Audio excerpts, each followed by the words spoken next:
Hello guys, welcome to my channel Aditi Khatri Psychology Classes.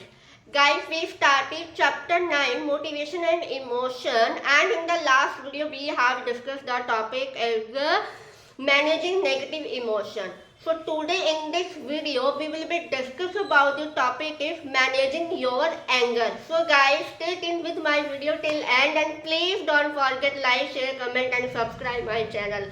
So let's start my video.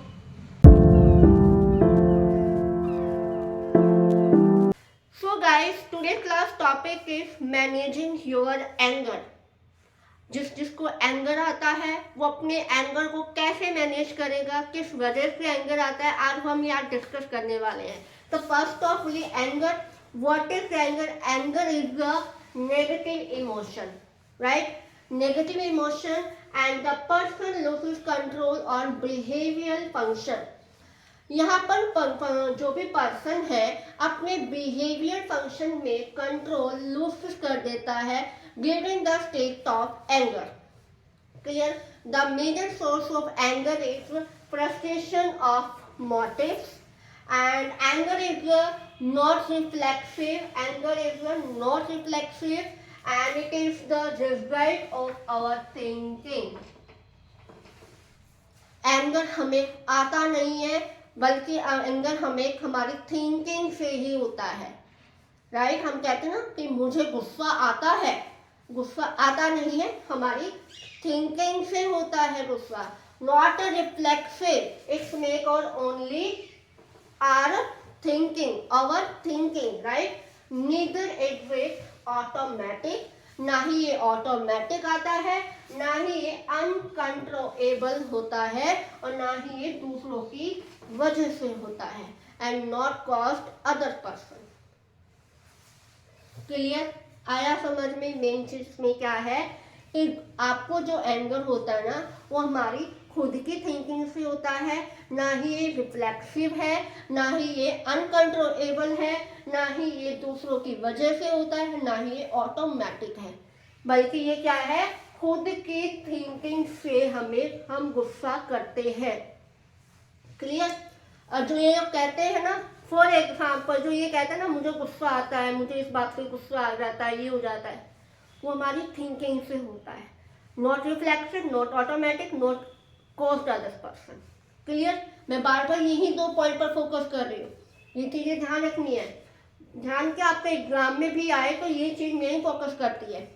But self included choice, control, anger, your thinking and thoughts only. But यहाँ पे हम खुद ही choice करते हैं कि मैं गुस्सा करना चाहिए या नहीं करना चाहिए. ठीक है? क्योंकि हमारी थिंकिंग यहाँ पे सबसे पहले आती है कि थिंकिंग ही सब कुछ हमें करवाती है, राइट? ये नहीं है कि दूसरों पर्सन ने ये बोल दिया तो मुझे गुस्सा आ गया, राइट? उसने मुझे ऐसा बोला तो मुझे गुस्सा आ गया, ऐसा नहीं होता है. थिंकिंग हमारा जो एंगर होता है वो हमारी थिंकिंग से होता है, वो हम खुद चॉइस करते हैं, सेल्फ चॉइस होता है वो हमारा. क्लियर? जब हम अपने एंगर को कंट्रोल करेंगे ना तो वो हमारी थिंकिंग से ही होगा और हमारे थॉट से ही होगा. नोट ऐसी हमने कहा कि उसने मुझे ऐसी ऐसी बातें बोली इसलिए मैं शांत हो गया, नहीं. हम दूसरों की बातों में आकर शांत हो जाते हैं कभी? फॉर एग्जाम्पल कभी नहीं होता ऐसा, राइट? एग्जाम्पल दे रही हूँ मैं यहाँ. आपकी जो थिंकिंग है और आपके जो थॉट्स है वो ही आपके एंगर को कंट्रोल करेगा, नॉट अदर पर्सन. ठीक है? खुद ही चॉइस होती है आपको गुस्सा करना है या नहीं करना. ये दूसरा कोई भी यहाँ पे सेकंड पर्सन रिस्पॉन्सिबल नहीं होता. ठीक है? और आपके एंगर को कंट्रोल करना है तो वो आपके थॉट होंगे, वही आपकी थिंकिंग होगी. आया समझ में? मैनेज करने के लिए कौन कौन सी तरीके या मेथड कह सकते हो आप. फर्स्ट आता है recognise the power of your thought. आपकी थॉट की जो पावर है उसको रिकॉग्नाइज करना. Realise you're alone can control it. ये आप रीड भी करोगे ना, आपकी बुक्स में दिया हुआ है, तभी भी आपको ये क्लियर हो जाएगा, क्योंकि ये आपकी लाइफ में आप डेली करते हुए चीजें, आपके इमोशन. ठीक है? Realise you're alone can control it. Don't engage in self-talk that burn. Don't magnify the negative feeling. Clear? Don't ascribe intention and nuclear motive others. ठीक है? फिर से restrict irrational belief. Irrational belief क्या होते हैं? Irrational दूसरों के प्रति बिलीफ होता है कि ये तो मुझे, ये मेरे बारे में ही बात कर रहा होगा. इस तरह से इरेशनल बिलीफ आना. खुद के बारे में आता है, मेन ऑफ द हमारा एंगर दूसरों की वजह से होता है, लेकिन जब हमें खुद को एंगर होता है ना, तो हमारे अंदर इरेशनल बिलीफ होता है, ये पर्सन मेरे बारे में ही बात कर रहा होगा, पक्का ये मेरे बारे में बात कर रहा है. चाहे वो पर्सन हमारे सामने देख रहा है बट दूसरों के सामने नहीं देख रहा, तब भी हमें एक तरह का लगता है इरेशनल बिलीफ बन जाना कि मेरे अंदर ऐसा हो सकता है, मैं बहुत ज़्यादा नेगेटिव हो चुकी हूँ, मेरा बिलीफ बन गया. राइट? तो इस तरह के क्या है, आपके जो भी इरेशनल बिलीफ है उसको रिसेट करना है अबाउट पीपल. ठीक है?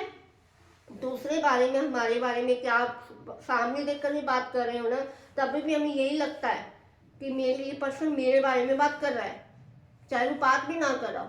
तो ये चीज़ें आपके अंदर नहीं होनी चाहिए. Try to find constructive way of expressive anger. आपको फाइंड आउट करना है कंस्ट्रक्टिव वे में कि आपके जो भी एंगर को आप एक्सप्रेस कर रहे हो, कंस्ट्रक्टिव वे को समझो. ठीक है? Look inward not outward for anger control. Simple सा, खुद के इनवर्ड देखो भाई, बाहर कुछ भी नहीं है. Give yourself time. खुद को टाइम दो, खुद को चेंज करने के लिए टाइम दो, एंड जितना हो सके आप टाइम लो. जब आप टाइम लोगे, एफर्ट्स लोगे, तो आपकी ये जो हैबिट है ना वो चेंज हो जाएगी. This was the topic is managing your anger. अब आपको समझ में आ गया होगा कि एंगर कहाँ से आता है. तो एंगर हमारी थिंकिंग से होता है, not a reflexive, not a automatic, not a ये अनकंट्रोलेबल भी नहीं है, because of A self choice. And ये कंट्रोल भी तब होता है जब हमारी थिंकिंग, हमारी थॉट ही हमें कंट्रोल करता है.